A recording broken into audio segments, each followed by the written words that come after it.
Brian Little.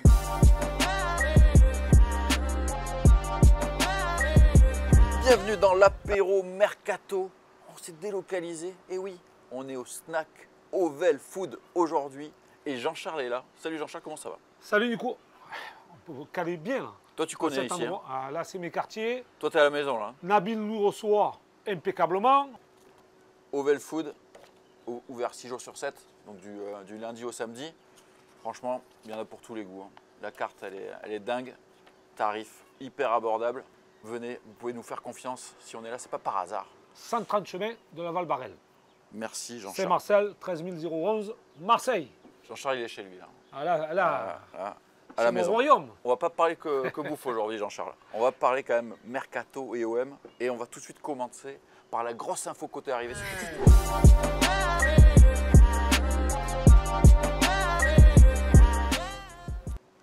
Alors, grosse info côté arrivée. Bon, c'est un dossier qui traîne depuis un petit moment. C'est Facundo Medina, international argentin de Lens. On sait que l'OM est dessus. On sait que le joueur veut venir. Ça fait plusieurs semaines que ça traîne.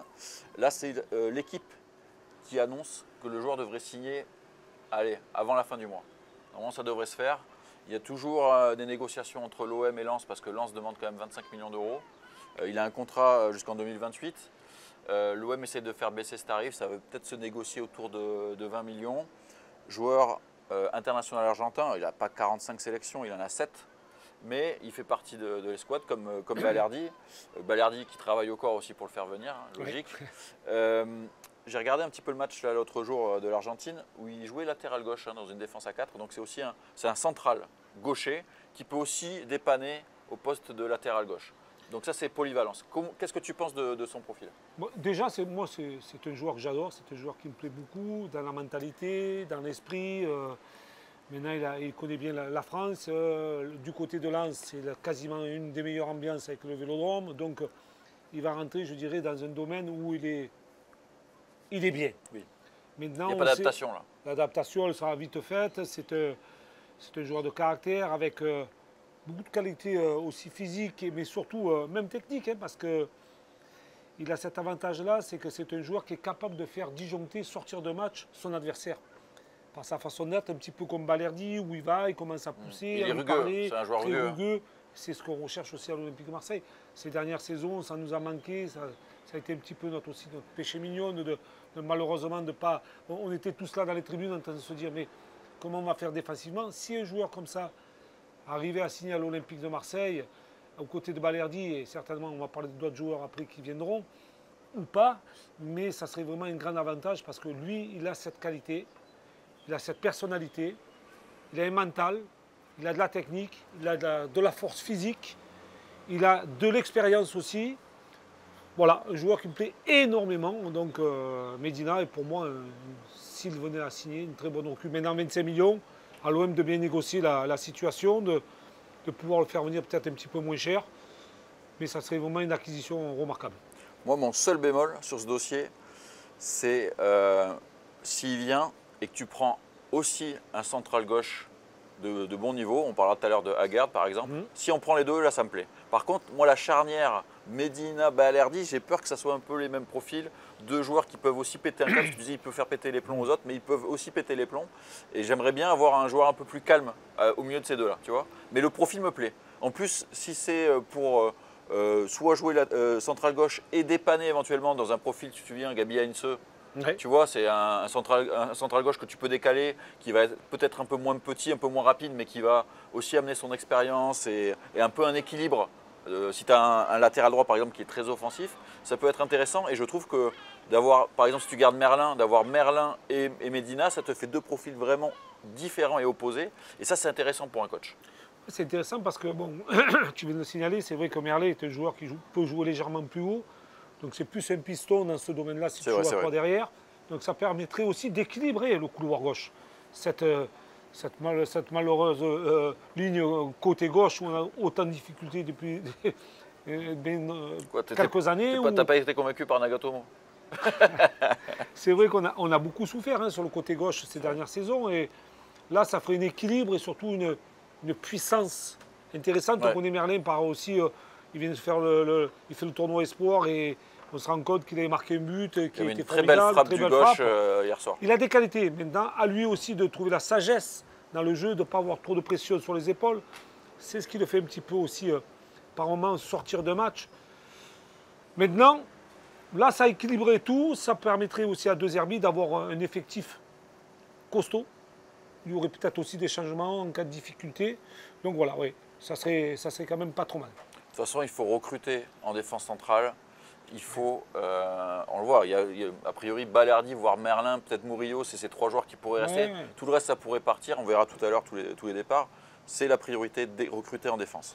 Ça donne un vrai équilibre en fait. Oui, Ces ça, 3 joueurs-là, pour donner un vrai équilibre, on n'aurait pas dans la tête le doute de dire oh là là, Medina est blessé, qui va rentrer, Oui. on va être encore C'est un en joueur qui peut déséquilibre. jouer à 2 postes, ça c'est Là, très pratique. véritablement, on aurait je dirais des remplaçants, presque des remplaçants, des titulaires de luxe en cas d'absence ou de blessure.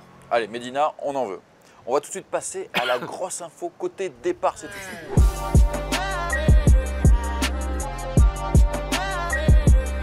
Et la grosse info côté départ, c'est Azzedine Ounahi. On le sait, ça aussi, ça fait plusieurs semaines qu'on est au courant, qu'il y a plusieurs clubs qui s'intéressent à lui. On se souvient qu'il a été prêté en Grèce, au Panathinaikos. Il a fait plutôt une bonne saison, il s'est bien relancé. On a eu des Excuse-moi retours. Nico, je pense qu'il a été élu meilleur joueur de la saison. Oui, du je côté crois. Pana. Il s'est vraiment relancé et le Pana aurait bien aimé le conserver, mais vous ne pouvez pas payer l'option d'achat qui est à 11 millions et demi, je crois. C'est pas énorme non plus. Hein. Oui, mais pour eux, ils n'ont jamais fait un transfert à plus de 10 millions, tu vois, donc pour eux, c'est beaucoup. Donc, le Pana aimerait bien le récupérer dans le cadre d'un prêt, un nouveau prêt, mais l'OM ne veut pas entendre parler de ça. Je crois que même une offre de 7 millions a été refusée de la part de l'OM, qui en attend au moins 12. Ça, c'est les infos qu'on a depuis plusieurs semaines. On sait que ça discute avec Brighton en première ligue, mais il y a d'autres noms. Alors, on sait qu'en Liga, il y a Alaves, Levante et surtout le FC Séville sur le coup. Et là, il y a TV Dello Sport qui nous dit que le Spartak Moscou, le Panathinaikos qui est toujours dessus, on le sait, mais aussi un club au Qatar sont très intéressés par le joueur. Moi, des retours que j'avais eus, Ounahi, il n'est pas trop dans l'idée de partir en Arabie Saoudite ou au Qatar pour l'instant. Il veut rester en Europe, mais il a le choix en tout cas. Oui, notamment Moscou. Moscou est un club où il y a beaucoup d'argent. C'est vrai que ça permettrait à l'Olympique de Marseille de faire entrer de l'argent, mais surtout un joueur qui pourrait avoir un salaire assez conséquent aussi pour son départ et qui pourrait payer la clause.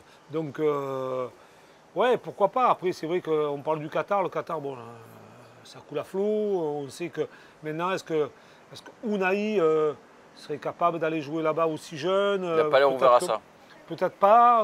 Maintenant, ça va ouvrir aussi de nouvelles portes. Je crois qu'en Angleterre aussi, il y a eu quelques bruits où il aurait pu aller du côté de l'Angleterre. Mais pour moi, c'est un... Alors malheureusement, à l'OM, il n'a pas pu s'exprimer comme il le ressentait. Il n'a peut-être pas travaillé aussi comme il devait le travailler. C'est un joueur qui a quand même du talent techniquement. On a vu en équipe nationale du Maroc, c'est un joueur, c'est une pièce maîtresse. Ouais, il s'est installé. Donc il y a une valeur sûre sur ce joueur-là. Je pense que l'OM n'aura pas trop de difficultés à pouvoir le vendre à son tarif. Maintenant, après, être bon dans le club où il sera, je pense que oui. Il suffit d'être dans des conditions assez confortables. Maintenant, il a un peu plus d'expérience, il a son expérience internationale. Oui, ça reste une valeur marchande assez intéressante.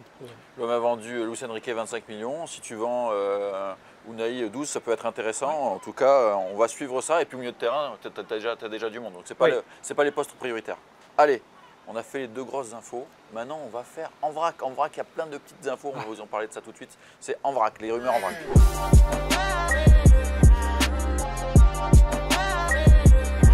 Allez, rumeurs en vrac, on commence.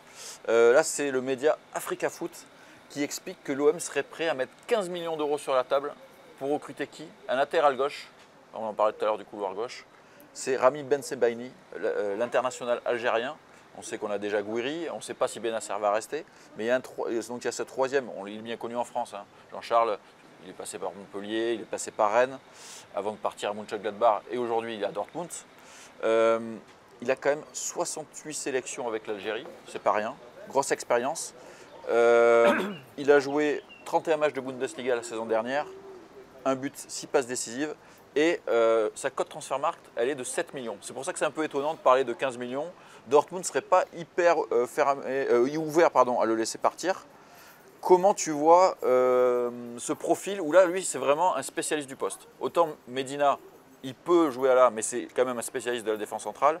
Lui, c'est vraiment un spécialiste du poste de latéral gauche. Et c'est costaud aussi, c'est grand. C'est costaud, c'est 1m87, c'est un joueur Ouais. international, l'expérience y est, le championnat français, il le connaît, il a vécu dans des pays différents, en Allemagne, notamment à Dortmund et à Mönchengladbach. Je veux dire, voilà, il a quand même une vie de footballeur où il a bien bourlingué en équipe nationale aussi d'Algérie. Et ça lui permettrait aussi de revenir aussi à aider des joueurs qui sont en équipe nationale. Je pense à Gouiri, peut-être Benasser aussi, s'il restera à Marseille. Il rentrait dans des conditions idéales pour l'Olympique de Marseille. Alors c'est vrai que ce qui est intéressant, c'est que lui, le temps d'adaptation aussi, pareil. Ça serait réglé en un instant. En plus, derrière, il y a du physique, Ouais. il y a de la taille, il y a Il y a de l'expérience. Joueur de 30 ans, on le rappelle. Voilà, donc oui, ça c'est une nouvelle fois un joueur qui est intéressant pour le club, pour la ville, pour les supporters marseillais, parce qu'il y a tout qui est réuni pour qu'il puisse faire une saison remarquable dans l'adaptation, dans les qualités, sur l'expérience internationale et l'expérience au niveau de la Ligue des Champions et Dortmund ou l'Europa League. Donc voilà, là c'est le profil que l'OM a bien ciblé pour véritablement protéger ce couloir gauche aux côtés de joueurs expérimentés aussi dans l'axe. Bon, on va voir si c'est vraiment un dossier qui peut avancer. Et puis 7 millions, Nico, aussi. Donc ça, c'est le prix Transfermarkt. Mais ok, mais 7 Là, millions, le média Africa Foot parle plutôt d'une offre à 15 millions. Mais c'est toujours négociable. Moi, je ne pense pas que l'OM va aller si tu vas autour de 10 millions, je pense que c'est une bonne acquisition. C'est un joueur qui dévaut 10 millions aujourd'hui pour une défenseur internationale. Voilà, pas au-delà de 10, mais parce qu'après, il y a un salaire quand même à donner assez conséquent aussi, qui mérite, hein, parce que quand on regarde ses références, c'est un joueur quand même qui a des références de haut niveau. Et, voilà, donc, et tu disais tout à l'heure, comme Medina, c'est un joueur qui a l'avantage de connaître le championnat de France. Donc moi, j'aime ça. Ça peut aller vite, ça c'est intéressant. J'aime ça. Et on a besoin d'expérience. Et je le redis, ce couloir gauche, si on est dans l'optique de conserver Merlin, qui lui aussi a des prétendants et qui fait un Euro Espoir plutôt intéressant, je pense que d'avoir un joueur d'expérience avec Merlin, c'est plutôt une bonne idée. Ah bah oui, mais en plus, il va aider Merlin. En fait, parce que Merlin, il n'a que 22 ans. Hein. Et oui, donc c'est vrai que là, tu parles d'un joueur qui a vécu beaucoup de choses, qui a vécu la Coupe du Monde, qui a vécu des sélections en équipe nationale, qui a vécu la Ligue des Champions, l'Europa League, qui a bourlingué à droite et à gauche. Et puis bon, là tu t'assois sur un poste qui nous a fait défaut pendant des années, on le répète, et qui, lui, pourra le combler totalement. Donc, peut-être donnez-nous votre avis. Bien sûr. Dites-nous si vous en voulez. Voilà. Dites-nous si vous en voulez. Betsebani, j'en veux pas. Voilà. Au moins, c'est clair. Moi, j'en veux. Jean-Charles en veut. Au moins, on est fixé. On va passer tout de suite à la deuxième petite info et rumeur. Là, c'est plutôt, on est sur les départs. Et c'est la Provence qui nous dit que dans l'effectif, 11 joueurs sont susceptibles de partir cet été. Alors, ça ne veut pas dire qu'ils vont tous partir, hein, non. Bien sûr. Mais voilà, je vais vous faire la liste des joueurs qui sont susceptibles de partir. Il y en a, c'est certain. Donc, il y a Paul Lirola, il n'a plus qu'un an de contrat. Donc, lui, il pourrait quitter l'OM. Amin Harit pourrait quitter l'OM. Luis Felipe, on le sait, là, il y a des clubs en plus qui sont en train en Liga, en Espagne. Il devrait partir en Espagne, ça devrait se faire. Faris Moumbagna, ça c'est un peu plus surprenant parce qu'a priori, il avait convaincu des Herbis par sa volonté de revenir. Et ça peut être peut-être un troisième attaquant intéressant. Neil Mopé, le deuxième attaquant, je crois qu'il a, a priori, à vérifier cette information, je crois qu'il n'a plus qu'un an de contrat. On en parlera tout à l'heure. Il a des touches un peu intéressantes. Derek Cornelius, qui n'a pas été très convaincant, surtout dans le style de jeu de l'OM. Chancel Mbemba, donc lui c'est réglé. Fin de contrat, merci Chancel. Dommage que ça soit fini comme ça. Amar Dedic, ça aussi c'est réglé. Il est reparti à Salzbourg. Il pourrait signer même au Benfica. Notre ami Dedic, ouais. Bamou Meïté, de retour de prêt de Montpellier. Là aussi, on a vu que des Herbis ne lui faisaient pas vraiment confiance. Donc c'est un joueur qui pourrait peut-être partir. Je trouve que ces jeunes joueurs, là, on les prend et on leur donne pas de chance. Hein, moi, je pense que Meïté, sincèrement, c'est pas des gros salaires, c'est des jeunes joueurs. Un peu bourlingués. Peut-être qu'ils arrivent. Maintenant, il reviendra à l'Olympique de Marseille avec des conditions différentes, avec une mentalité différente, avec un gros travail effectué, même s'il a joué du côté de Montpellier où Montpellier est descendu. Mais aujourd'hui, ce joueur a pris un peu plus d'expérience. Il va se rendre compte qu'il est vraiment dans un gros club, que l'Olympique de Marseille. Tu le garderais comme remplaçant, toi? Moi, Meïté, je le garderais dans l'effectif. Parce que c'est un jeune joueur, il a 22 ans, 23 ans. Je veux dire, voilà, à un moment donné aussi, les joueurs de 30 ans, c'est très bien en tant que titulaire. Après, il te faut des jeunes joueurs qui te permettent aussi, à qui tu vas faire grandir, à qui tu vas leur donner de l'expérience, à qui tu vas leur donner de la qualité et peut-être aussi de la visibilité, même pour la revente derrière, de pouvoir le conserver. Et j'ai encore 2 noms. Donc Ismaël Koné aussi, tu te souviens, qui était prêté Ouais, à Rennes. ouais. Rennes n'a pas voulu lever l'option d'achat à 14 millions. Ils ont jugé ça trop élevé, mais ils sont toujours intéressés par le joueur. Deserbi, lui, n'a pas fermé la porte à le réintégrer dans l'effectif la saison prochaine. Ça va dépendre un peu de la préparation. Hein. De la préparation, si Benasser reste aussi, si certains milieux de terrain vont rester, si Rongier resterait aussi ou pas. Donc là, le milieu de terrain est assez fourni. Après, il y a une il faut de la rotation. De voir la chose aussi de rotation, mais surtout de ne pas cumuler un stock de milieu de terrain qui ne joueront pas quasiment une saison. Ouais. Surtout qu'ils vont perdre au niveau valeur. Ça serait dommage. Même si cette saison, tu as quand même la Ligue des Champions et tu auras un peu plus de matchs quand même. Oui, même si c'est la Ligue des Champions, mais en fait, si tu as un récupérateur et tu en as 2 de titulaires et que tu en as 5 ou 6, oui, non, ça c'est sûr, c'est trop. Ça va être compliqué. Donc, et le dernier nom, c'est Azzedine Ounahi, on en a parlé juste avant. Dans cette liste-là, est-ce qu'il y a un joueur que tu aimerais retenir, mis à part Babo Meïté dont tu nous parlais? Moumbagna. Moumbagna, parce que je pense qu'on ne l'a pas assez vu. Il nous a montré des brèves de ses qualités de puissance, de fonceur, de joueur qui prend des risques offensivement, qui n'a pas honte de frapper au but, qui n'a pas honte de crocheter, de rentrer dans les défenseurs. En fait, quand je dis une brute, c'est une façon aussi de bouger ses défenseurs. Oui, c'est physique, quoi. C'est un attaquant physique. Et puis c'est un vrai numéro 9. Aujourd'hui, c'est vrai que Gouiri a fait le boulot du numéro 9, mais c'est pour moi pas. C'est plus un 9,5 qu'un 9. Maintenant, je pense qu'un garçon comme Moumbagna, qui a un salaire pas très élevé et qui a fait des efforts aussi pour venir rapidement dans l'effectif, pourquoi pas lui donner sa chance? C'est un jeune joueur aussi. Je conserverai, je veux voir. Okay. En fait, je veux voir, parce que j'ai rien vu encore. Dites-nous vous aussi, quel joueur là-dedans vous voulez garder et du coup, par élimination, les autres, merci, au revoir. Troisième petite info, donc c'est le journaliste Leandro Antonobelli. C'est un journaliste qui est spécialisé dans le football argentin. Il est là-bas et il explique que le Racing Club, donc le club argentin, serait intéressé par Neil Maupay. Alors on rappelle que Neil Maupay, il a des origines argentines, donc qu'il a toujours dit qu'il aimerait bien un jour, pourquoi pas, jouer dans ce championnat. Neil Maupay, il a 28 ans. Est-ce que tu le vois filer à Buenos Aires cet été?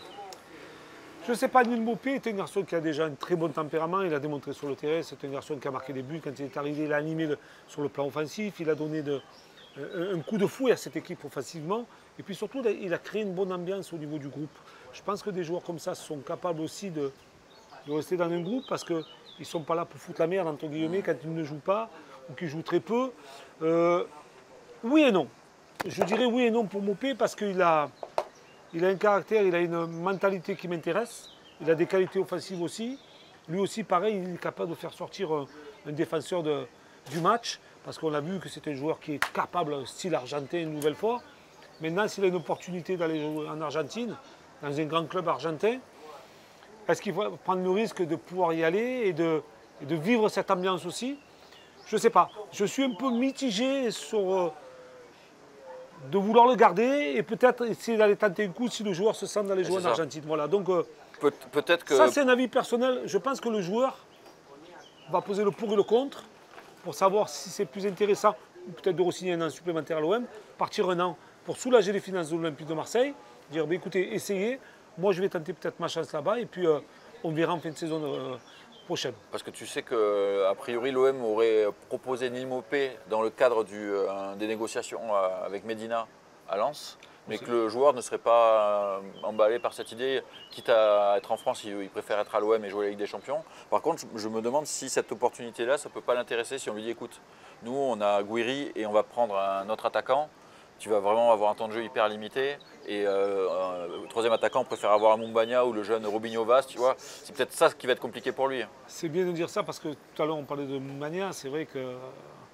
si Moumbagna revient et qu'il trouve... Parce que ce sont des joueurs surprises. C'est d'autres profils surtout. Maupay, c'est un petit gabarit, voilà. tu vois. Moumbagna, on ne le connaît pas totalement. C'est un joueur qui est capable du jour au lendemain de révolutionner la phase offensive de l'Olympique de Marseille. Et on ne sait pas ce qu'il est capable de faire. Donc qu'est-ce qui passera derrière Moumbagna, devant Moumbagna, on ne sait pas. C'est des questions qu'on va se poser au niveau de l'attaque. Hein. Voilà, après c'est les discours qu'ils vont voir en interne tous les dirigeants. Tu nous parles quand même d'un Sorloth depuis plusieurs mois, donc c'est pour ça que je dis, s'ils veulent recruter un attaquant... Pour moi, Sorloth, je pense que c'est vraiment le Graal pour l'Olympique de Marseille. Bon, c'est vraiment le joueur qu'il faudrait pour marquer 25 buts oui. au moins. Mais c'est un gros investissement. Oui, mais tu investis, mais si Oui. le gars il est rentable et, Bien sûr. et ça ne sert à rien d'avoir 4 attaquants. Non, si c'est sur sûr. l'autre que tu as Et c'est pour ça que je te dis, c'est pour ça que pour moi, Mopé, peut-être que si tu et trouves un une porte de jeune sortie, derrière, Moumbagna ou Vass, ça, voilà, donc ça suffirait pour faire le championnat et la Ligue des Champions. À suivre, Mopé, j'en veux plus. Dites-nous ça en commentaire en toute cette vidéo. On passe à Naïef Aguerd. Moi, c'est mon petit chouchou au poste de central gauche. Si on doit en prendre un, pour moi, c'est lui. Selon Di Marzio, attention, parce qu'on sait qu'il y a déjà des Leverkusen, il y a beaucoup de clubs qui suivent Aguerd, en Espagne aussi. Alors, c'est ton petit chouchou Aguerd. Vis-à-vis de Medina, un petit peu ton opinion? Moi, j'aimerais bien les deux. Voilà. Tu vois Là, parce que pour moi, Aguerd, c'est vraiment un central. Oui. Medina, c'est un central, mais qui peut jouer latéral. Tu vois. Mais si je dois choisir entre les deux, je préfère Aguerd. Central gauche, je préfère Aguerd. Attends, je te donne l'info de Di Marzio d'abord. Il y a la Juventus qui veut Aguerd aussi. Et la Juventus... Notre ami Tudor, hein, il dort pas, Tudor. Ah non, il dort pas. Tudor, il est dans le coup, Tudor. Ils veulent Aguerd et ils proposeraient le jeune leur défenseur central Rougani dans la balance. Et c'est un profil qui sera apprécié en plus par West Ham. Alors je rappelle que Aguerd, c'est quand même solide. C'est 29 ans, 1m90. Il a encore 2 ans de contrat avec West Ham. Il a joué 21 matchs de Liga la semaine dernière à la Real Sociedad dans le cadre d'un prêt qui s'est très bien passé. International, non? Il est international marocain, 55 sélections. Oui. Et il a joué quand même 36 matchs, toutes compétitions confondues, en Liga la saison dernière. Donc c'est un joueur qui a retrouvé du rythme avec la Real. C'est un titulaire indiscutable avec le Maroc. C'est de l'expérience, c'est physique, on l'a dit, c'est grand, c'est bon de la tête, c'est technique. Moi, je trouve que c'est l'expérience et le calme dont a besoin l'OM avec Balerdi, tu vois. Ouais, ça amènerait un peu plus de sagesse en fait, voilà, dans cette défense centrale. C'est vrai que, et pourquoi pas jouer avec Medina, Aguerd et Balerdi, parce que ces joueurs-là peuvent s'adapter, oui, même si tu as un latéral droit offensif, voilà, on en parlera après. Mais la sagesse, effectivement, l'expérience, la qualité technique. Et puis aussi, on a beaucoup parlé de défenseur central gauche, Medina et lui.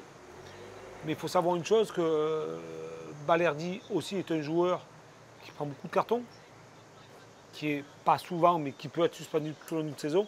Et Aguerd pourrait aussi jouer ce rôle de dernier défenseur. Oui, puis en plus, Aguerd, il pourrait prendre un peu plus la pression sur lui, et Balerdi être un peu plus dans l'ombre, ça peut être pas mal. Et puis dans la vitesse, dans le jeu aérien, l'OM deviendrait très intéressant. Ça permettrait aussi d'avoir une solidité sur les coups de pied arrêtés. Parce que, qu'on le veuille ou non, souvent sur les coups de pied arrêtés, il faut être très bon en Ligue des Champions. C'est un point sensible. La Ligue des Champions, si tu vas jouer dans des gros clubs, défensivement, tu aurais ces 3 joueurs-là. Je pense que là, on serait bien costaud. Ça va être compliqué. C'est bon. Maintenant, comme tu dis, le transfert est assez compliqué. C'est compliqué. C'est un joueur de valeur. C'est très compliqué. C'est un joueur très demandé. Ça va coûter 20-25 millions d'euros en plus. Oui. Donc, à suivre. Allez, dernier petite info, mercato, rumeur en vrac. C'est le latéral brésilien de la Fiorentina, Dodo. C'est un joueur qui plairait beaucoup à De Zerbi, selon le journaliste Lorenzo Lepore, si je prononce à l'italienne. Qui a connu au Shakhtar. Qui a connu au Shakhtar, je crois que c'était en 2021-2022, si je ne dis pas de bêtises. Voilà. Le joueur, lui, a joué au Shakhtar de 2019 à 2022. 26 ans, sous contrat jusqu'en 2027 avec la Fiorentina. Petit gabarit, 1m66, très petit gabarit même. Ouais. 35 matchs en Serie A la saison dernière. Il n'a pas vraiment de sélection avec le Brésil, il a été appelé mais il n'a jamais joué. Ouais. Il a joué quelques matchs chez les jeunes, ce n'est pas un joueur qui est très coté au Brésil en équipe nationale, je parle bien sûr. Mais surtout la Fiorentina demande 30 millions d'euros.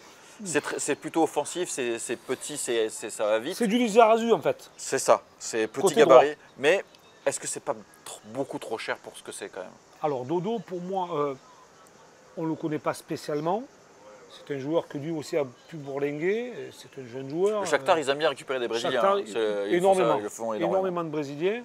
Donc ça connaît aussi les gros matchs de Ligue des Champions, l'Europa League.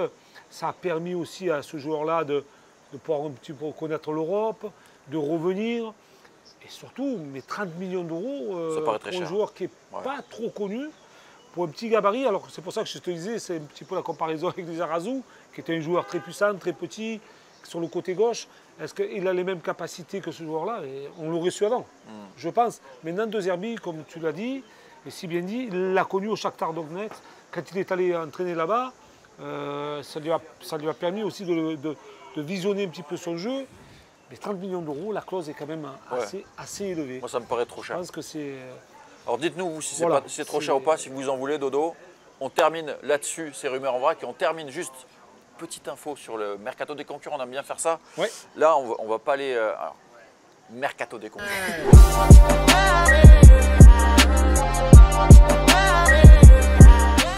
On va pas aller à Monaco, même si on peut dire juste un mot qu'a priori, Pogba s'est fait, contrat de 2 ans à Monaco, on en parlait la semaine dernière, on va pas revenir là-dessus, mais Pogba va bien débarquer en Ligue 1, parce qu'il n'a jamais joué en Ligue 1. Ça va donner de la valeur à la Ligue 1 aussi, c'est bien. Ça, c'est intéressant. On verra si c'est une franche réussite ou pas.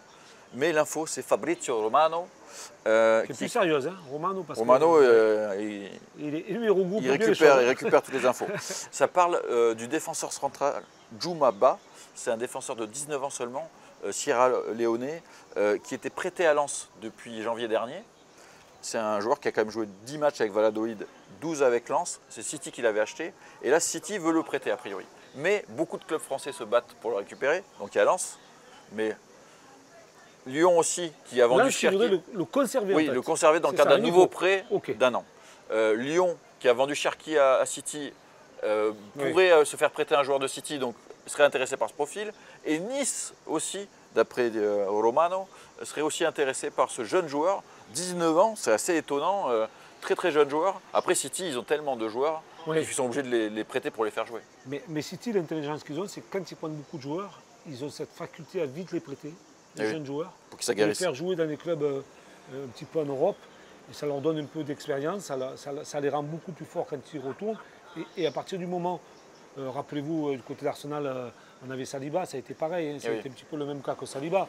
Et ils prennent de la bouteille dans des clubs comme l'Olympique de Marseille, ou Lyon, ou Nice, ou d'autres clubs, et ça leur permet de les récupérer l'année d'après, quand ils ont un peu plus d'expérience. Et c'est rare quand City se trompe sur des jeunes joueurs. Ils n'ont pas payé trop cher, ils n'ont payé que 6 ou 7 millions. Ouais, donc 6 ou 7 millions, c'est pour City, c'est des paille.